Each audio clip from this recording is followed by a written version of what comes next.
Football জগতের অন্যতম নাম নেইমার। ব্রাজিল তারকা নেইমারের ফুটবল ক্যারিয়ার যতটা ঝামেলা, মাঠের বাইরেও বিতর্কের কম নেই। ফুটবলের বাইরে সমান আলোচনায় থাকেন তার বিশৃঙ্খলা জীবনযাপন।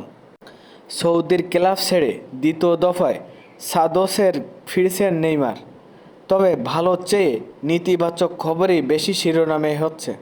এবার তার স্বদেশ এক সাংবাদিকের অভিযোগে নতুন করে ঝড় উঠেছে ব্রাজিল তারকাকে ঘিরে।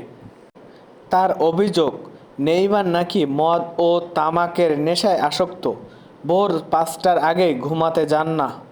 ব্রাজিলিয়ান সাংবাদিক রদ্রিগো গোমেজ তার ইউটিউব চ্যানেলে বলেন, ও হুস্কি আর এনার্জি ড্রিঙ্কসে নেশায় ডুবে থাকে, ভোর ৪টা-৫টা পর্যন্ত জেগে থাকে। এই বক্তব্যের ক্ষোভ ছড়িয়েছে ক্লাবটিতেও। ওই সাংবাদিক দাবি করেছেন, নেইমার রাত জাগার কারণে অনুশীলনের সময় সকাল ১০টা থেকে ১১টার পর নির্ধারণ করা হতো। সতীর্থরা আগেভাগে অনুশীলনের প্রস্তুতি নিলেও সেখানে অনুশীলনে হাজির হতেন না ব্রাজিলিয়ান তারকা, এবং তাকে সরাসরি বলার মতো সাহস কারও নেই।